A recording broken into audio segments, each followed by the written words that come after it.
Now it's time for news and comment. First, the news. Hello again, and welcome to Christianity Newsflash, where we investigate the scriptures and compare our findings with the beliefs and practices of traditional and or mainstream Christianity, all for the purposes, really, of separating biblical fact from Christian fantasy. This just in. According to the Hebrew Scriptures, what we commonly refer to as the Bible, hell is a big, fat, dirty lie. Hell does not exist. There is no hell. For centuries, Christianity has taught the fear-mongering doctrine of hell, an imaginary place of unending fiery torment for those who reject the one true God, or simply don't believe in the one true God, or worse yet, have never heard of the one true God, but they didn't accept him. Thus, they are doomed to this unfortunate fiery fate. Well, never mind that this concept was unheard of in the Old Testament, never spoken of by the prophets. Never mind that this idea was adopted from Greek culture and introduced post-AD 70. Why? Well, to manipulate the masses into fearful obedience, or else. Never mind all these things. Let's just go on believing in hell, because it seems to be the general consensus of those whom we assume know their Bibles. Or consider this. The most common word for hell in our New Testament Bibles is the Greek word Gehenna, the equivalent of the Hebrew Geben Hinnom, which is simply the Valley of Hinnom located just outside Jerusalem. Jesus referenced, or he used this exact place to warn of the local judgment on unrepentant first century Jews. Why? Because it was this exact place, the Valley of Hinnom, or hell, that would serve as the final destination of many in Jerusalem. In truth, to this day, the Valley of Hinnom really is a lush valley outside the walls of Jerusalem and is a tourist attraction to this day. So every time Jesus used the word hell or Gehenna, he associated it, or he applied it specifically to that location and to the Jews. The truth is, Gehenna was actually a huge garbage dump outside first century Jerusalem in the Valley of Hinnom. It burned almost constantly, some records say 24 hours a day, and was where all things that were useless or unclean or even despised were thrown out or thrown into. It was also a place where the outcast gathered, such as leopards, where they scavenged food and clothing amid the rotten garbage full of worms and maggots. Centuries before that, it was a graveyard. And it was even a place, catch this, where Israel had sacrificed children to pagan gods. Jeremiah 7, 30 and 31. For the children of Judah have done evil in my sight, says the Lord. They have set their abominations in the house which is called by my name to pollute it. And they have built the high places of Tophet, which is the valley of the son of Hinnom. There's your Geben Hinnom. To burn their sons and their daughters in the fire, which I did not command, nor did it come to my heart. This really ticked God off. So what do you think resulted? Well, fiery judgment in that very same Valley of Hinnom via the Babylonian army. Jeremiah 7:32.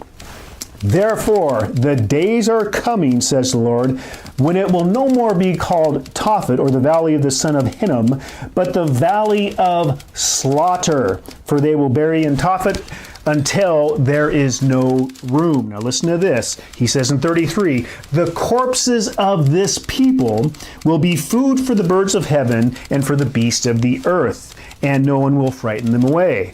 Now that really paints a picture of all these dead bodies basically piling up in the Valley of Hinnom, doesn't it? Well, that sounds an awful like the picture that Jesus painted in Matthew 24, Luke 17, Luke 21, Mark 13, describing the final judgment upon Jerusalem when the Son of Man would come.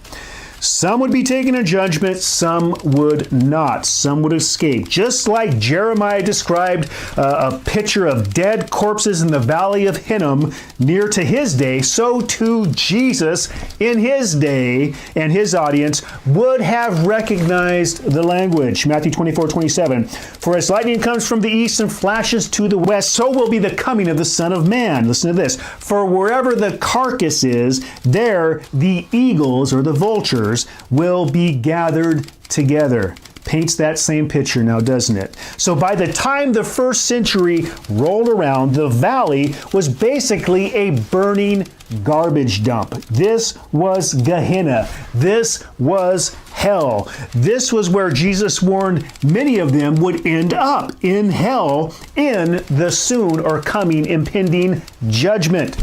So what does this mean? Well, biblically defined, hell was simply the end of the old covenant system. It was the final destination of that covenant and of those who clung to it during the first century rather than cling to Christ or grab to Christ, to enter the ark of Christ, flee to the mountains and escape the flood of judgment that was about to come on that generation. The judgment was upon Israel, and that resulted in the hell fires of Gehenna.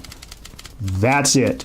And at this point, you might ask, what about all the descriptions of hell being eternal and everlasting and forever and all that? Well, actually, there are many Old Testament examples of local judgments on nations described just this way. A perpetual burning of fire, or like in Revelation, where the smoke rises forever. Isaiah 34, 8 through 10 comes to mind. For it is the day of the Lord's vengeance, the year of recompense for the cause of Zion. Its streams shall be turned into pitch, and its dust into brimstone. Its land shall become burning pitch. It shall not be quenched day or night. Its smoke shall ascend forever. From generation to generation it shall not wait, it shall lie waste. No one shall pass through it forever and ever. See, we have to understand these were simply very descriptive Hebraic metaphor for local judgments.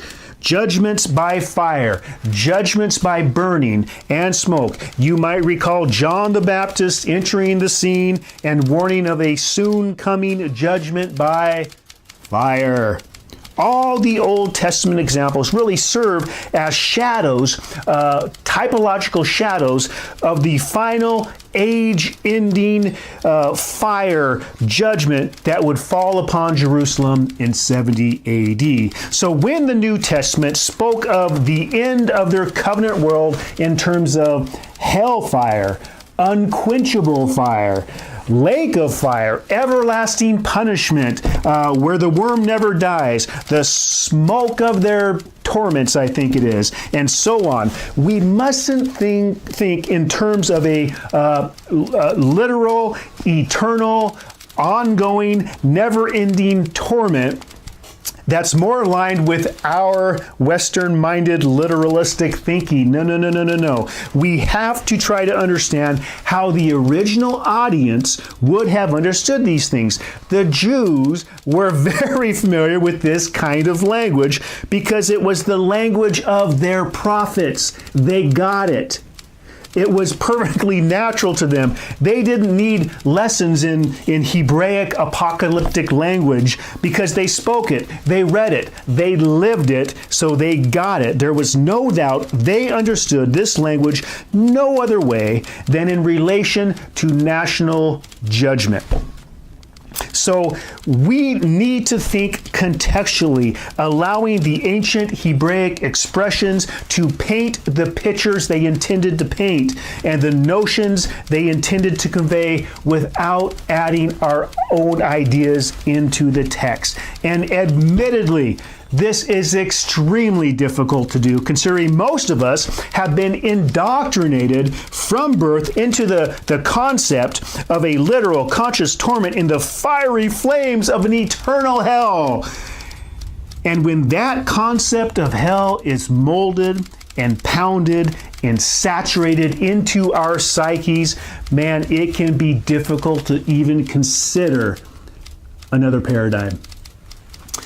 As history records, Rome surrounded Jerusalem starting around 67 AD and finally besieged it in 70 AD. Literally, hundreds of thousands of Jewish corpses ended up exactly where Jesus said they would, in that very same Gehenna, that very same valley of Hinnom, in the burning fires of Gehenna, the lake of fire, burning, smoking, stinking, rotting corpses of those who did not escape the wrath about to come that John and Jesus and his disciples warned them about. Jesus promised hell, and many of them ended up just there. I'll say it one more time. Hell was simply the final fate, the final destination of the Mosaic covenant and those who remained in it to the end. And that end came in 70 AD. And now, the comment. You know, I think, honestly, with just a little bit of investigation, a little bit of thinking for ourselves, and a whole lot of honesty, I think you too just might come to the what I would consider the biblical and the inevitable conclusion. Hell, as we have been taught, it doesn't exist. Hell, as we've been taught, is a big, fat, no good, dirty lie. And that's the truth, Ruth. I'd say that's good news is what I'd say. Hey, I've got an idea. Why don't you go ask the one person you can trust, the one person who knows everything about the Bible, the one person who has all the answers because he or she is paid to have the answers. You know who that is? Your pastor. Go ask him or her. Ask your pastor. And I'm being a little bit sarcastic here. Ask him or her to provide scriptures that demonstrate or prove that, a place of eternal conscious torment. Ask them to do that. Now, if they can do that, I guarantee you, I will show you, or I can show you, how those exact verses that they cite are in fact contextually connected to nothing more, and I mean nothing more, than the coming judgment on Jerusalem and the hellfires of Gehenna just outside Jerusalem. Folks, hell is a big, fat lie. That's it for now. We'll see you next Newsflash. This has been News and Comment.